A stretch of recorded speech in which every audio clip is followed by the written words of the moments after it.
आप सभी को जय मसीह की। मैं परमेश्वर का धन्यवाद करता हूं और आज मैं आपके लिए कुछ खास विषय लेकर आया हूं। उस विषय का नाम है आखिर इस दुनिया में सच्चा ईश्वर कौन है, और यदि सच्चा ईश्वर है तो उस सच्चे ईश्वर में क्या क्या गुण क्वालिटीज होनी चाहिए। आज हम इसी विषय पर बात करेंगे और इसके थोड़ा सा परिचय में जाएंगे। इंट्रोडक्शन इसका इस प्रकार से है कि इस दुनिया में जहां भी आप जाएंगे, गलियों में जाओ, मोहल्लों में जाओ, कस्बों में जाओ, गांवों में जाओ, देश में जाओ, विदेश में जाओ, कहीं भी क्यों ना चले जाओ, हर जगह कहीं ना कहीं नया ईश्वर आपको मिलेगा ही मिलेगा। इस दुनिया में इतने ज्यादा ईश्वर हैं जो अपने आप को कहते हैं कि मैं ईश्वर हूं। वास्तव में वो है नहीं, पर वो ये कहते हैं कि मैं ईश्वर हूं। क्या वो सच्चे ईश्वर हैं? क्या उनके अंदर अच्छे और सच्चे और सही गुण हैं? इस दुनिया में 33 करोड़ से भी ज्यादा देवी देवता काम करते हैं। इस दुनिया में बहुत ज्यादा तादाद पर ईश्वर हैं। मैं अपनी भाषा में कहूं तो ईश्वरों की दुकानें खुली हुई है। किसी गलियों में जाओ, मोहल्लों में जाओ, कहीं पर भी जाओ, वहीं पर एक नया ईश्वर आपको दिखाई देगा जो कहता है कि मैं ईश्वर हूं।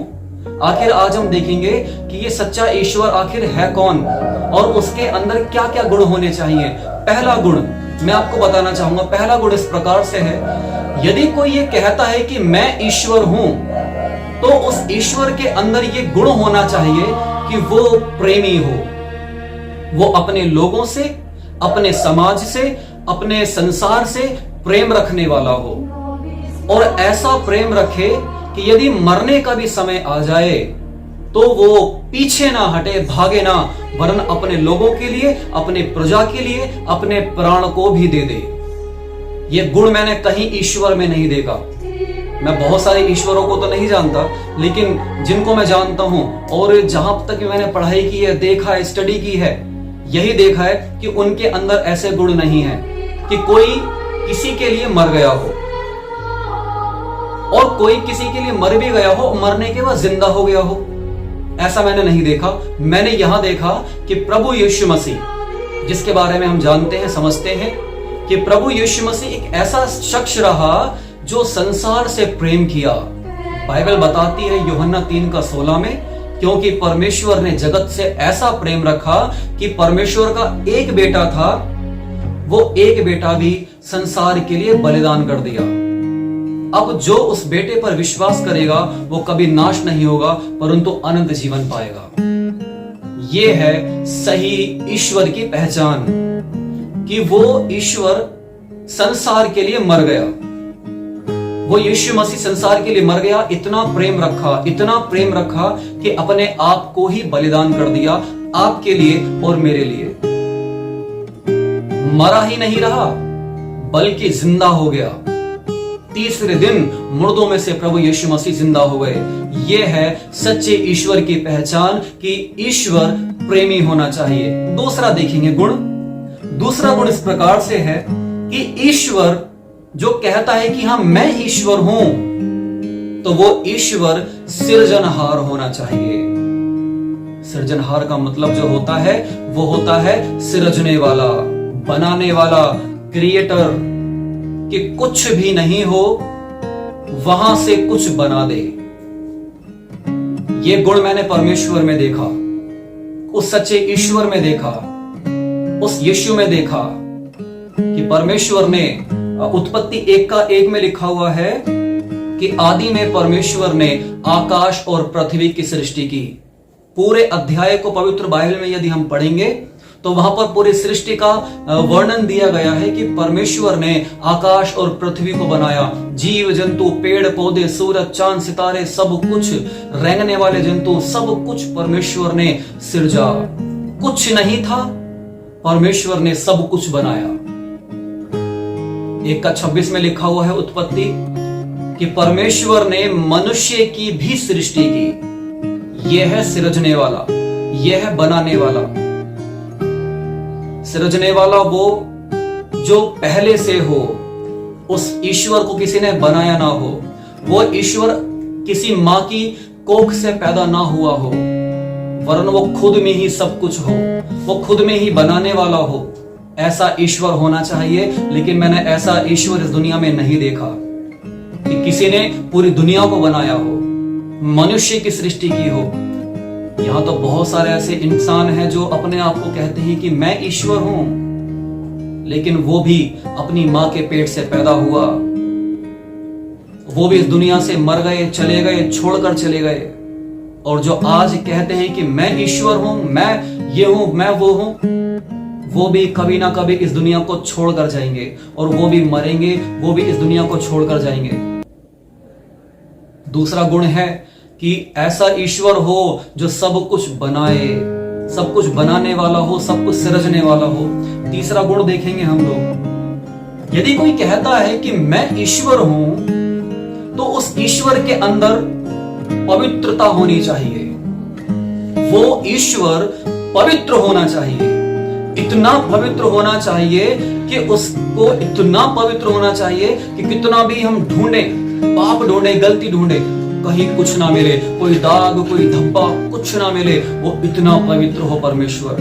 मैंने कुछ बातें लिखी हैं कि ईश्वर ना तो पापी होना चाहिए। यदि कोई कहता है ना कि मैं ईश्वर हूं, तो उस ईश्वर के अंदर पवित्रता होनी चाहिए। वो ईश्वर पवित्र होना चाहिए। वो नशा करने वाला नहीं होना चाहिए, वो गांजा पीने वाला, अफीम पीने वाला, नशा करने वाला नहीं होना चाहिए। वो ईश्वर पापी नहीं होना चाहिए। वो ईश्वर चोरी करने वाला नहीं होना चाहिए। वो ईश्वर गलत काम, व्यभिचार नहीं करने वाला होना चाहिए। कहने का कुल मतलब यह है मेरा कि ईश्वर पापी नहीं होना चाहिए। ईश्वर बिल्कुल पवित्र होने चाहिए। पहला पत्रस 1:15 में लिखा हुआ है कि तुम्हारा बुलाने वाला पवित्र है, इसलिए तुम भी पवित्र बनो।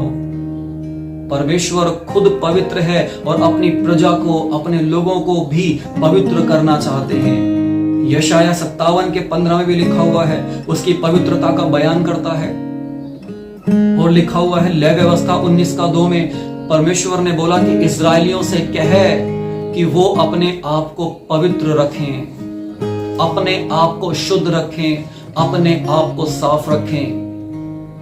मैंने ऐसा ईश्वर कहीं नहीं पाया जो पवित्र हो।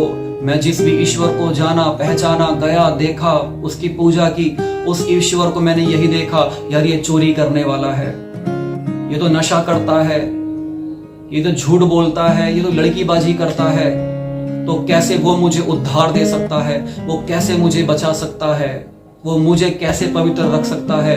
मैंने ये गुण सिर्फ अपने परमेश्वर यहोवा में अर्थात प्रभु यीशु में देखा कि वो वास्तव में पवित्र रहे।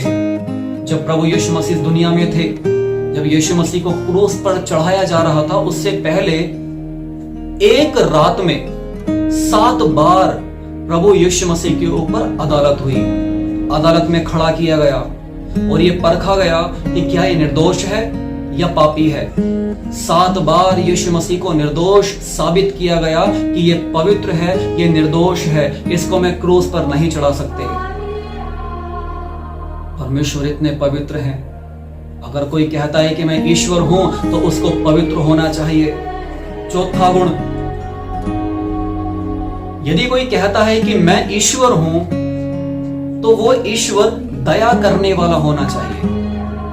दया मतलब कहेंगे तो यदि मैंने कोई पाप कर दिया, मैंने कोई गुनाह कर दिया, तो वो परमेश्वर, वो सच्चा ईश्वर मुझे माफ भी कर सके, मुझ पर दया भी कर सके, मुझ पर कृपा भी कर सके, मुझे अपनी आग से भस्म ना करने वाला हो, मुझे मेरे पर क्रोधित करने वाला ना हो, मुझे जलाने वाला, भस्म करने वाला ना हो, वरन दया करने वाला हो। ऐसा ईश्वर होना चाहिए।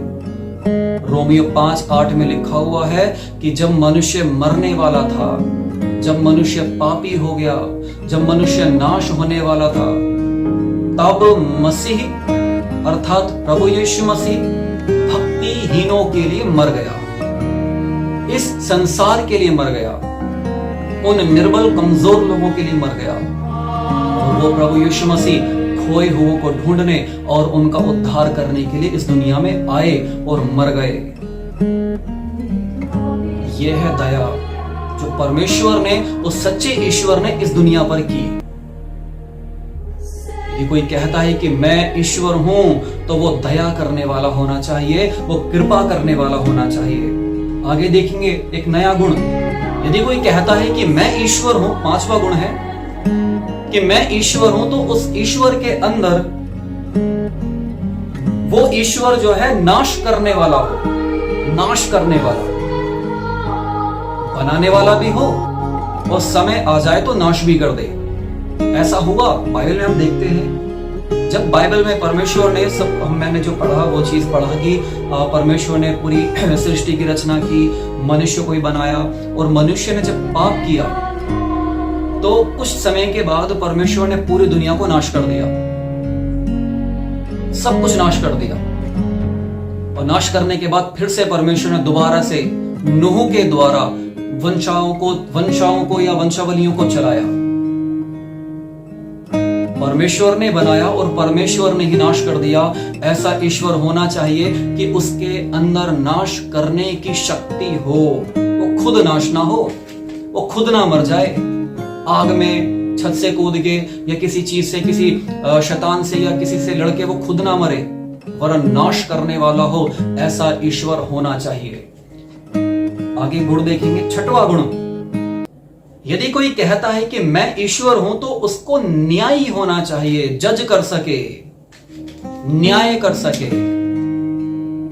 ऐसा गुण मैंने कहीं नहीं देखा। मैंने ऐसा गुण अपने परमेश्वर में देखा कि परमेश्वर न्याय करने वाला है। इब्रानियों 9:27 में, भजन संहिता 9:19 में परमेश्वर कहते हैं कि परमेश्वर पक्षपात नहीं करते, वो सही समय पर सही तरीके से न्याय करने वाले परमेश्वर हैं। वो सही तरीके से, सही ढंग रूप से परमेश्वर न्याय करने वाले हैं। जो गाली देता है, चोरी करता है, झूठ बोलता है, व्यभिचार करता है, गंदे काम करता है, चोरी करता है, उंगली उठाता है, चुगली करता है, उन सबको परमेश्वर नरक में डालेंगे। बहुत सारी बातें हैं कि नरक में कौन व्यक्ति जाएगा। मैं अगली वीडियो में कभी ना कभी आपको इन बातों को बताऊंगा। गलत व्यक्ति को परमेश्वर नरक में डालेंगे और सही व्यक्ति को परमेश्वर स्वर्ग में रखेंगे। ऐसा ईश्वर होना चाहिए कि वो न्याय कर सके और सही न्याय कर सके। आगे देखेंगे 7वां और आखिरी गुण। यदि कोई कहता है कि मैं ईश्वर हूं तो उस ईश्वर को अमर होना चाहिए कि वो कभी मरे ना। मैंने तो ऐसे बहुत सारे ईश्वर देखे जो इस दुनिया में आए, रहे, या जो आज भी कहते हैं इंसान कि मैं ईश्वर हूं, मैं ईश्वर हूं। वास्तव में वो ईश्वर नहीं है, वो सच में ईश्वर नहीं है, क्योंकि ईश्वर को कोई भी पैदा नहीं कर सकता और ईश्वर को कोई मार नहीं सकता। ऐसा ईश्वर होना चाहिए कि वो अमर रहे, वो कभी मरे ना, खुद में अपने आप में बना रहे। बाइबल में एक आयत लिखी हुई है, भजन संहिता 121:4 में लिखा है, सुन इज़राइल का परमेश्वर ना कभी ऊंघेगा और ना कभी सोएगा। ऐसा ईश्वर होना चाहिए कि जिसको नींद ना आए, सोए ना, बीमार ना हो, परेशान ना हो, जेल में ना जाए। ऐसा ईश्वर होना चाहिए। आज लोग आंखों को होते हुए भी अंधे हो रहे हैं। वो कहते हैं कि हाँ ये इंसान मेरा ईश्वर है, ये पंडित मेरा ईश्वर है, ये इंसान मेरा ईश्वर है, लेकिन कुछ समय के बाद ऐसी खबरें आती हैं कि वो इंसान जेल में पड़ा होता है। कैसे एक इंसान ईश्वर हो सकता है? मैंने जो बातें यहां पर बताई शायद मैं गलत हो सकता हूं। आप थोड़ा सा कोशिश करें और ये जाने पहचाने आखिर इस दुनिया में सच्चा ईश्वर कौन है। कौन है जो प्रेम करने वाला है, कौन है जो सृजनहार है, कौन है जो पवित्र ईश्वर है, कौन है जो दया करता है, कृपा करता है, कौन ऐसा ईश्वर है जो नाश भी कर सके, कौन ऐसा ईश्वर है जो न्याय कर सके, और कौन ऐसा ईश्वर है जो अमर रहे, कभी मरे ना, उसको ईश्वर को किसी ने बनाया ना हो और उस ईश्वर को कोई नाश ना कर सके। बाइबल में लिखा हुआ है कि प्रभु यीशु मसीह जब इस दुनिया में आए और वो मर गए, और वो जिंदा हो गए। एक वचन इस प्रकार से लिखा हुआ है कि हे मौत, तेरा डंक कहां रहा, तेरी विजय कहां रही। प्रभु यीशु मसीह ने मौत पर भी विजय पाई। मैं मरूंगा, कभी ना कभी इस दुनिया को छोड़कर जाऊंगा, लेकिन मैं दोबारा जिंदा नहीं होऊंगा। आप भी इस दुनिया को कभी ना कभी प्रभु के अनुसार कभी ना कभी छोड़कर जाएंगे, लेकिन हम जिंदा नहीं होंगे। लेकिन प्रभु यीशु मसीह मुर्दों में से जिंदा हुए, वो मौत पर भी विजय पाए। ऐसा ईश्वर होना चाहिए। आप और मैं इस बात को सोचें और समझें और ये विचार करें। मैं आपको मैं गलत शिक्षा नहीं दे रहा, बस मैं ये आपको सिखाना चाहता हूं। आप ये ढूंढें और ये कोशिश करें, आखिर इस दुनिया में सच्चा ईश्वर कौन है। सोचें, समझें, विचार करें। खुदा आज के वचनों के द्वारा आप सभी को बहुत आशीष दे। आमीन। जय मसीह।